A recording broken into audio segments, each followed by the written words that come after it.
Hey there. In the next few minutes, I want to show you how to fill out an IRS form called the W-9. Kind of a strange sounding form, but really this is a form that gets used for all kinds of different purposes, and it's probably going to come up at some point in the life of your real estate investing business. Sometimes you're going to have to fill this out on behalf of yourself, and sometimes you're going to have to request that somebody else fill out this form for you. And really the whole purpose of this form is pretty simple.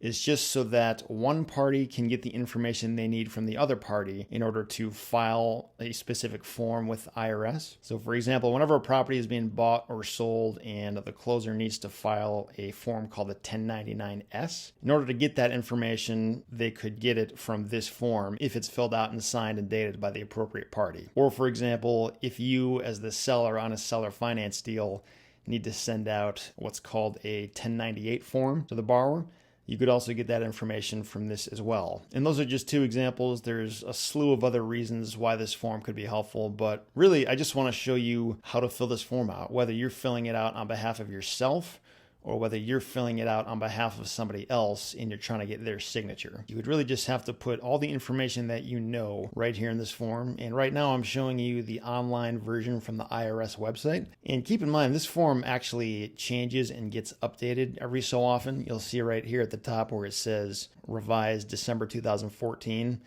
At some point in the future, I guarantee this is going to be revised again. So whenever you're filling this out, just make sure you're working with the current copy because there are these little minor changes that happen every so often. And really all you have to do is just enter in all the information you have about the person from whom this form is being requested. So for example, if this form was being requested from me, I would just go ahead and put my information in here like this.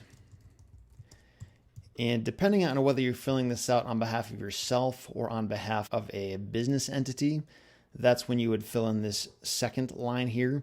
So for example, if I was filling this out on behalf of my business entity, I would just put my company name in here.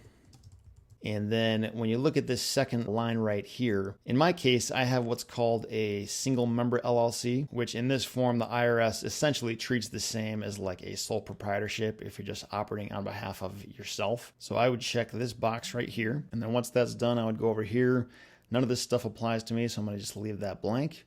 Then I would put in my business address here. And if I'm filling this out on behalf of somebody else, then I would either leave this part blank or this section would already be filled out. And then down here you have to enter in your tax ID number or your social security number. In my case, I was actually a little confused by this at first. I am filling this out on behalf of my single member LLC. However, according to the instructions on page 3 of this form, which is right down here, because I'm a single member LLC and it's considered a disregarded entity, I'm technically supposed to fill in my social security number, not my employer identification number, even if I have one. And again, that's according to what it says right down here, where it says, do not enter the disregarded entity's EIN. So just keep that in mind. If you are doing this on behalf of your company, but that company is a single member LLC acting as a disregarded entity, in that case, you're not going to fill out this, you're going to fill out this. And keep in mind, I'm not a CPA. I'm not really an expert in this stuff. I'm just kind of going by what the instructions say. So if you have any questions about this, be sure to run it by your CPA and or just verify that your information is put in there correctly. Don't take this as financial tax advice or anything like that. I'm just telling you how I fill out my forms. And then once that's complete, I would just print it out and go down here and I would sign it and date it and then send it back to the person who was requesting it from me. Now, alternatively, if I was trying to get this form completed by somebody else because I needed their information in order to complete some forms on my end, then I could either send them just a blank copy of this and say good luck and have them figure it out. And some people will be able to do that. Some people won't, just because it's an IRS form and it's confusing by its very nature. So if you wanted to be nice and if you had some of their information already,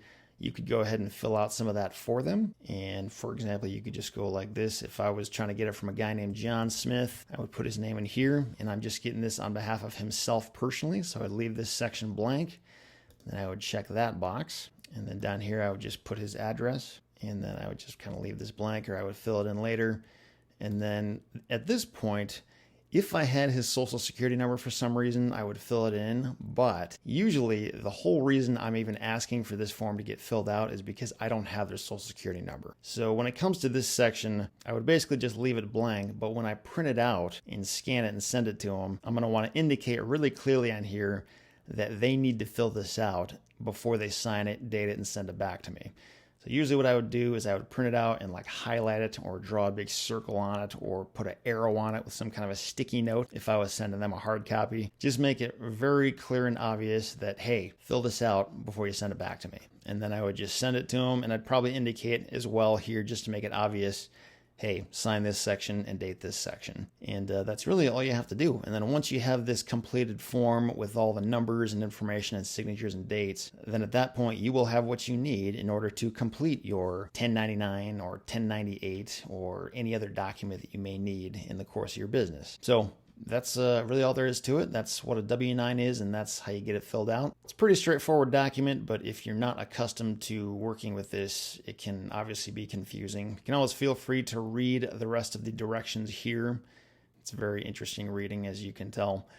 But I'll just sort of leave that up to you. And I'm going to have a link to this form right beneath this video. So if you need to get to that, you should be able to access that online. And keep in mind, if you don't have this information, that's okay too. You can just as well leave all this stuff blank. But if you're going to do that, just make it very clear to them what they need to fill out. Like you could highlight the empty fields or put arrows next to them just so they understand what they're supposed to do. Because the average person probably is not going to understand it. So that's all there is to it. And that's all you got to do.